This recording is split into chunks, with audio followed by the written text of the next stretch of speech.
जब क्रीडा में युधिष्ठिर द्वारा दूसरी बार हारे जाने के बाद कौरवों ने पांडवों को 12 साल का वनवास और 1 साल का अज्ञातवास दिया तो उस दौरान द्रौपदी के साथ 2 बार यौन अत्याचार हुआ। एक बार तो ये काम परिवार के ही सदस्य ने किया, दूसरी बार एक खास राजसी पुरुष ने। इससे ये पता चलता है कि उस दौर में भी महिलाएं किस तरह असुरक्षित और पुरुषों की शिकार बन जाती थी, भले ही वो खुद एक हैसियत रखती हो और उनके पति साधारण लोग नहीं हो। ये दोनों घटनाएं द्रौपदी के लिए हिलाने वाली थी। दोनों ही बार युधिष्ठिर ने उन अत्याचारियों के प्रति सुरक्षित रुख अपनाना चाहते थे, लेकिन उनके भाइयों खासकर भीम के अड़ जाने से उन्हें सजा मिल सकी। पहली घटना वनवास के शुरुआती वर्षों की है। इस घटना का जिक्र महाभारत के वन पर्व में दिया हुआ है। वनवास के शुरुआती वर्षों में कौरवों का बहनोई जयद्रथ पांडवों से मिलने उनके शिविर में गया और कौरवों की इकलौती बहन दुशाला का पति था। द्रौपदी को अकेले पाकर उसने उसे रिझाने की कोशिश की। उसने द्रौपदी को प्रलोभन दिया कि उसका जीवन वन में मुश्किल जीवन बिताने के लिए नहीं है, वह उसके साथ महल में चले और रानी की तरह रहे। आपको बता दें, जब द्रौपदी ने उसका प्रस्ताव को ठुकरा दिया, नाराज होते हुए उससे वहां से चले जाने के लिए कहा, तो जयद्रथ ने उसे अपने साथ बलपूर्वक ले जाने की कोशिश की। उसने जबरदस्ती द्रौपदी को अपने रथ पर उठाकर बैठाया और अपहरण करके रथ से भाग निकला। सिंधु नरेश जयद्रथ के साथ उसकी सेना की हल्की सी टुकड़ी थी। जब पांडव शिविर में पहुंचे, उन्होंने द्रौपदी को वहां नहीं पाया तो तलाश में निकले। उन्हें मदद की गुहार करती द्रौपदी की आवाज आई, तो उस आवाज का पीछा करते हुए उन्होंने कुछ दूर जयद्रथ का रथ दिखा। भीम और अर्जुन ने जयद्रथ के रथ को रोका और द्रौपदी को रथ से उतार लिया।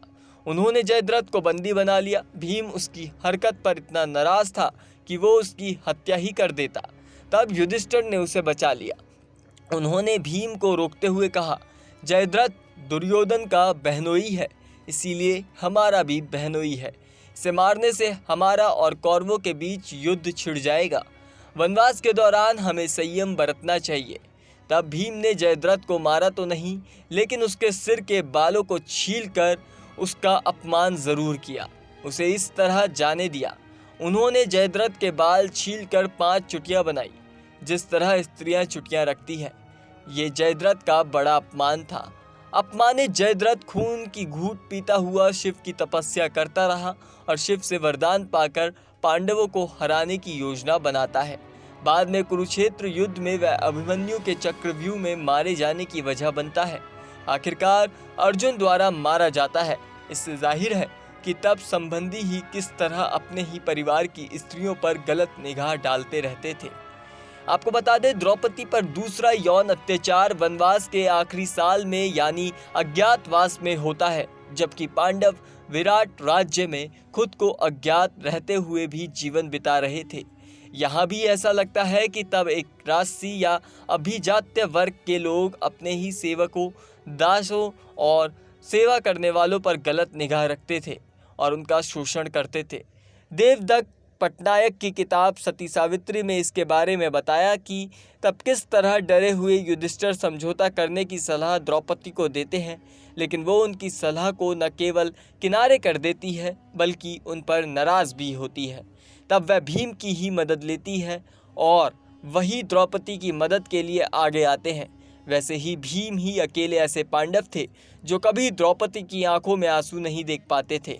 न केवल उन्होंने पग पग पर द्रौपदी को सुरक्षित होने का एहसास दिया, बल्कि उसकी हर इच्छा को पूरी करने की भी कोशिश की। तो दूसरे मामले में द्रौपदी विराट की महारानी की दासी बन गई। वहाँ वह श्रृंगार करती थी, लेकिन वह खुद बहुत सुंदर थी। एक दिन जब वह महारानी का श्रृंगार कर रही थी, तो महारानी का ताकतवर भाई किचक वहाँ आ गया। किचक न केवल बहुत ताकतवर था, बल्कि विराट देश की सेना का सेनापति भी था। उसकी ताकत से विराट महाराजा भी डरते थे। वह द्रौपदी को देखते ही उस पर रीझ गया। पटनायक अपनी किताब में लिखते हैं कि कीचक की गंदी दृष्टि द्रौपदी पर रहने लगी। हालांकि पटनायक की किताब में कीचक को उनका देवर कहा गया है, भाई नहीं। उसने द्रौपदी का यौन उत्पीड़न किया। वह अक्सर उसके साथ छेड़खानी की कोशिश करने लगा। पहले तो द्रौपदी ने महारानी से शिकायत की, लेकिन जब उन्होंने भी यही कहा कि कीचक जो चाहता है वो करती रहो, तो वह शिकायत लेकर युधिष्ठिर के पास गई। द्रौपदी के बचाव में खड़े होने के बजाय युधिष्ठिर ने इस अत्याचार को चुपचाप सहने के लिए कहा। उन्होंने कहा, संकट काल में बचकर निकलने में यही समझदारी है। अगर किचक मारा गया तो दुनिया को पता चल जाएगा कि पांडव कहाँ छिपे हैं। इससे उनकी स्थिति और जटिल हो जाएगी। अर्जुन भी अपने भाई से सहमत थे। तब द्रौपदी के काम भीम ही आए। निराश द्रौपदी ने जब अपनी दुर्गथा भीम को बताई तो भीम ने किचक को मारने का प्रण लिया। तब युधिष्ठिर इस बात से भीम से चिढ़ गए। बाद में भीम ने द्रौपदी से कहकर धोखे से किचक को रात में एक सन्नाटे वाली जगह पर बुलाया और वहां उसकी हत्या कर दी। इससे जाहिर होता है कि उस समय ऊंची स्थिति वाली स्त्रियां भी कितनी लाचार हो जाती थी। फिलहाल इस पूरी जानकारी में आपकी क्या राय है, हमें कमेंट करके ज़रूर बताएं और जुड़े रहें नेक्स्ट 9 स्पिरिचुअल के साथ।